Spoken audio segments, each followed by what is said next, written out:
বিস্তীর্ণ এলাকা জুড়ে জলজট, এর মধ্যেই ধান কাটছেন কৃষক।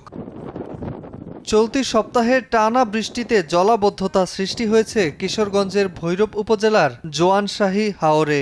বাধ্য হয়ে পানির মধ্যেই ধান কাটছেন চাষিরা। তবে দেখা দিয়েছে শ্রমিক সংকট। কৃষক বলছেন পানি থাকায় কম্বাইন্ড হারভেস্টার কাজে আসছে না। অন্যদিকে দৈনিক 1200 থেকে 1300 টাকা মজুরি দিয়েও মিলছে না পর্যাপ্ত শ্রমিক। এতে একদিকে ধান কাটা নিয়ে অনিশ্চয়তা সৃষ্টি হয়েছে, অন্যদিকে সময় মতো না কাটায় নষ্ট হচ্ছে ধান।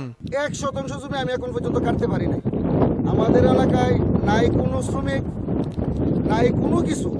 রাস্তাঘাটের অবস্থা খারাপ। হাওরের পানি, বৃষ্টির পানি, নদীর পানি সব মনে করেন হলো ক্ষেতের মাঝে হলো জমছে। আমরা কামলা পাইতেছি না, 1200 টাকা নিলো ক্ষেত কাটা যাচ্ছি, নিজের সমর্থ সাথে দিকে আমরা আনি একটু আটায়। ক্ষতিগ্রস্ত কৃষকের তালিকা তৈরি করে সহযোগিতার আশ্বাস কৃষি বিভাগের।